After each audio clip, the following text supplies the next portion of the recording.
Hello viewers, আসসালামু আলাইকুম। কাছে কিংবা দূরে যে যেখান থেকে আমার ভিডিও দেখছেন সবাইকে জানাই স্বাগতম।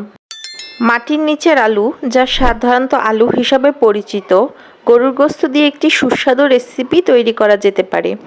এটি একটি সহজ ও জনপ্রিয় রেসিপি যা আপনি ঘরেই তৈরি করতে পারবেন।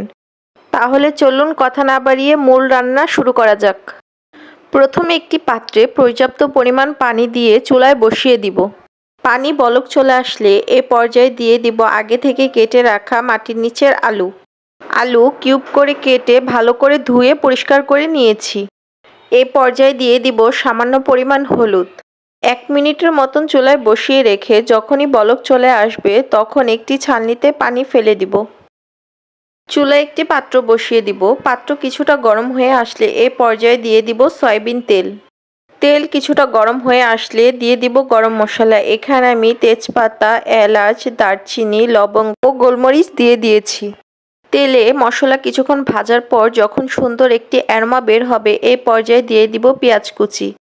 পেঁয়াজ তেলের সাথে হালকা ব্রাউন কালার করে ভেজে নিব।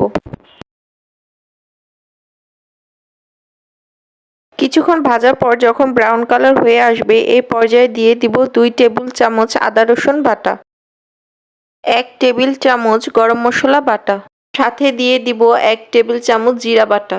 তেলের সাথে মশলা কিছু সময়ের জন্য ভেজে নিব, এতে করে কাঁচা যে স্মেলটা থাকবে তা দূর হয়ে যাবে। কিছুক্ষণ পর দিয়ে দিব সামান্য পরিমাণ পানি, এতে করে মশলা পুড়ে যাওয়ার সম্ভাবনা থাকবে না। মশলা কিছুক্ষণ ভাজার পর যখন তেল উপরে উঠে আসবে এই পর্যায়ে দিয়ে দিব 2 টেবিল চামচ মরিচ বাটা। আপনারা আপনাদের টেস্ট বার অনুযায়ী ঝালের পরিমাণ বাড়িয়ে বা কমিয়ে নিতে পারেন। এ পর্যায়ে দিয়ে দিব 1 টেবিল চামচ হলুদের গুঁড়া। তেলের সাথে সব মশলা ভালোভাবে ভুনে নিব। এ পর্যায়ে দিয়ে দিব 1 টেবিল চামচ লবণ। তেল যখন উপরে উঠে আসবে এ পর্যায়ে দিয়ে দিব গরুর গোশত। এখানে আমি 500 গ্রাম গরুর গোশত ব্যবহার করেছি। কিছু সময় নিয়ে মাংস ভালোভাবে কষিয়ে নিব।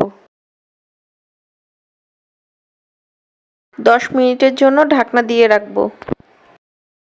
10 মিনিট পর ঢাকনা তুলে নিব। মাংস থেকে যে পানি বের হয়েছে তা দিয়েই সুন্দর করে মাংস কষিয়ে ফেলতে পারবো। কিছুক্ষণ পর পর অবশ্যই নেড়ে দিতে হবে, তা না হলে নিচে লেগে যাওয়ার সম্ভাবনা থাকে। আমি আরও কিছু সময়ের জন্য ঢাকনা দিয়ে রাখব।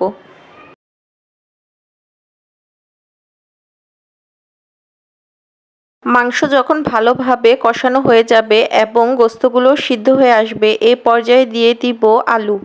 যেহেতু আলু আগে থেকে ভাপ দেওয়া ছিল তাই আলু সিদ্ধ হতে বেশি সময় লাগবে না। আলু গোশতের সাথে ভালো করে মিশিয়ে নিব। আলু আর গোশত আরও 2 মিনিটের মতন কষিয়ে নিব। এই পর্যায়ে দিয়ে দিব আগে থেকে করে রাখা গরম পানি। আপনারা চেষ্টা করবেন এই রান্নাতে গরম পানি ব্যবহার করায়। গরম পানি ব্যবহার ফলে রান্নার স্বাদ যেমন বাড়বে তেমনি রান্নার সকল কিছু প্রপার কুক হবে। এই পর্যায়ে ঢাকনা দিয়ে ঝোল শুকিয়ে নিব। মাটির নিচের আলুর তরকারির ঝোলটা কিছুটা পাতলা হলেই ভালো। তাছাড়া আপনারা আপনাদের পছন্দ অনুসারে ঝোলের পরিমাণটা বাড়িয়ে বা কমিয়ে নিতে পারেন। এ পর্যায়ে দিয়ে দিব আগে থেকে ভেজে রাখা জিরার গুঁড়া। ভাজা জিরার গুঁড়া দেওয়ার ফলে তরকারি থেকে সুন্দর একটি সুবাস আসবে, সাথে তরকারির স্বাদ ও বহুগুণে বেড়ে যাবে। ব্যাস হয়ে গেল মাটির নিচের আলু দিয়ে গরুর গোশতের মজাদার রেসিপি। এই রেসিপিটি গরম ভাত, পরোটা বা রুটির সাথে পরিবেশন করা যেতে পারে। এটি একটি পুষ্টিকর ও সুস্বাদু খাবার যা পরিবারের সবাই উপভোগ করতে পারে। আমার রেসিপি যদি আপনাদের ভালো লেগে থাকে অবশ্যই লাইক, শেয়ার ও সাবস্ক্রাইব করে দিবেন। ভবিষ্যতে আরও সুন্দর সুন্দর রেসিপির ভিডিও পেতে অবশ্যই বেল আইকনে ক্লিক করে দিবেন। ধন্যবাদ।